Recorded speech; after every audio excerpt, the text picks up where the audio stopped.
Wisconsin Broadcasters Association Hall of Famer Bob Berry ruled Milwaukee's airwaves in the 60s and 70s. He spoke with countless musicians and celebrities over the years. Bob collected remarkable recordings of these encounters, which he's now sharing with the public. Here's Bob. Welcome to another episode of Bob Berry's Unearthed Interviews. Thanks for joining us. Today we have a truly special guest. You know her as the iconic Valene Ewing from the classic series Knots Landing. She was a beloved face in film and television for decades. She's not just a talented actress, but also a vibrant spirit with a wealth of very different experiences to share. We'll uncover stories behind the scenes and the laughter that kept her going. And wait until you hear how she got into showbiz. Joan Van Ark, the beautiful star of CBS television's hit series Knots Landing, who plays the character Valene Ewing, is on the air with us now. Knots Landing's melodramatic storylines of drug addiction and murder finally made the series overtake its time slot rival Hill Street Blues this season. So, of course, Knots Landing plans more tragedy. Will Gary Ewing be killed, not knowing that he's the father of ex-wife Valene's twins? Well, Joan, can you tell us? Well, this is a stay tuned next week thing because we want to be sure you watch us and not Hill Street Blues. So I'm not going to give you the answer to that one. And as far as will he live, again, stay tuned till week after next. Our last episode is week after next. Uh-huh. So we have a blockbuster ending for you. So there isn't much time that your listeners will have to wait. Joan, you're married to a newsman, a television newsman, right? That's right, and I don't know if I can say it on your station, he's an NBC news reporter, John Marshall. Well, I'll tell you, we've mentioned every network except our own now. We're ABC.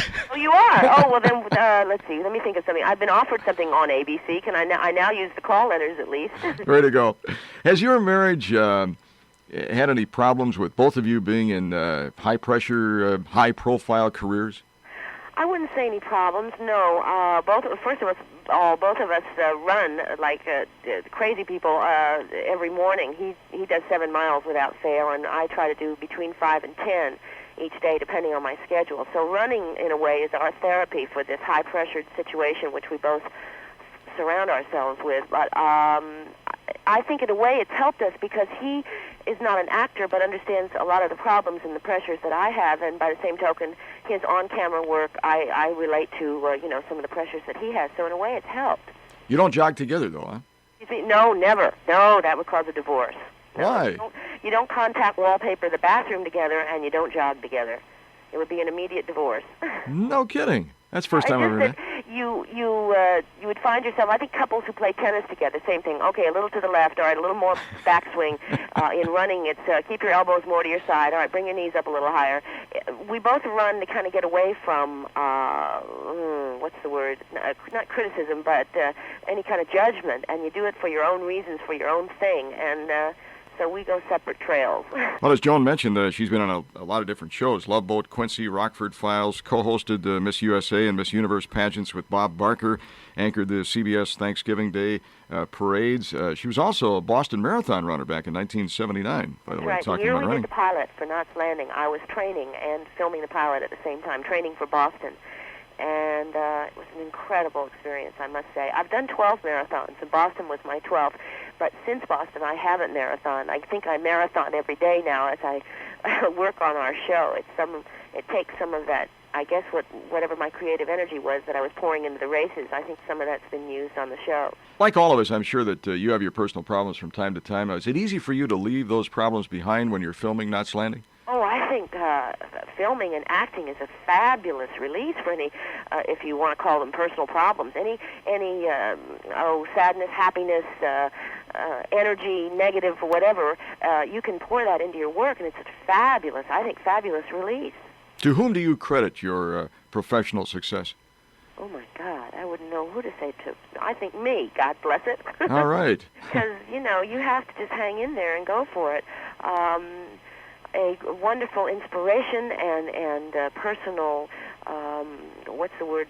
joy for me is the fact that I have Julie Harris working beside me, someone I've always admired since I was 12, 13 years old when I first saw her in a play. I think she's magnificent, but boy, it's up to you, just like all of us, whenever we do anything. I think it's by and large our own stick-to-itiveness and our own achievement that we succeed in it. You have an interesting story to tell on how you got into acting.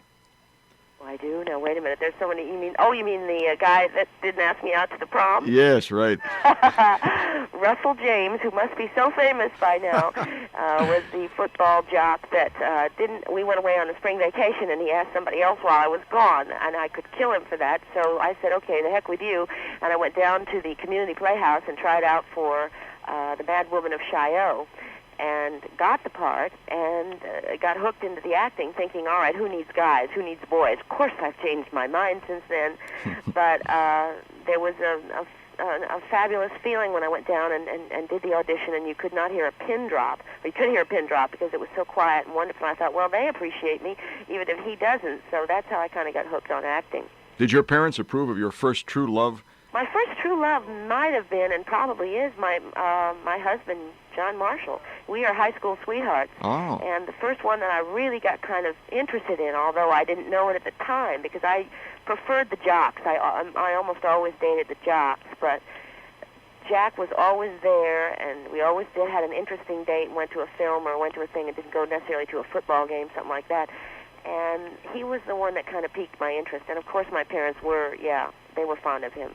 Joan Van Ark also has created voices for some animated series, including Spider-Woman. What does Spider-Woman sound like? Spider-Woman, I was the Linda Carter of the cartoon world. I did a series for a year, now get ready, on ABC. Hey! All right. And it was the second season of Knots Landing, and I was in essence doing two series at once. But it's a cartoon character that was two characters, just like Wonder Woman was with Linda Carter, and it was great fun, and I truly enjoyed voiceover work. I do voiceover work for Estee Lauder, and I have for about 7, 8, 9 years. Mm-hmm. It's wonderful because you throw yourself and your whole interpretation into your voice. That's your whole instrument, the whole thing, and you don't have to do the eye makeup, you don't have to set your hair in curlers for hours, you don't have to get all dressed up. You just get in front of the microphone and go. Did you use your own voice for Spider-Woman, or? Well, it was a couple of voices. I remember for the secretary, for the soft part, it was much softer and much sweeter, kind of breathless, and that way. And then, of course, when she was Spider-Woman, by golly, she was a real, whoops, I better be careful. She was a strong lady. Well, I thank you very much for talking with us, Joan. Seeing you're not going to tell us what's going to happen on Knots Landing. Just hang in there for 2 more weeks, and you can tell me. I'd love to know if your listeners are as up in arms as I understand from CBS and from Lorimar, that everyone is very upset about Gary. And I think that's wonderful. I mean, that's going to prove his strength in the series, because he's done a wonderful job, Ted Shackelford. But we've gotten a tremendous reaction from these last couple episodes. And you'll all be back and alive and well next year, unless your agent demands too much from the network, and right? Then we'll end up in a fire in some cabin somewhere, and we won't be back. Right. Joan, continued success to you. Thank you, Bob. I've enjoyed talking with you. Thank you very much. Okay, bye-bye. WOKY, Bob Berry, 1992. Thank you for listening to Bob Berry's Unearthed Interviews. Be sure to subscribe and rate our podcast wherever you find your podcasts. You can find all our episodes at WisconsinBroadcastersMuseum.org. Check out Bob Berry's book, Rock and Roll Radio Milwaukee. Book sale proceeds support Donate Life Wisconsin.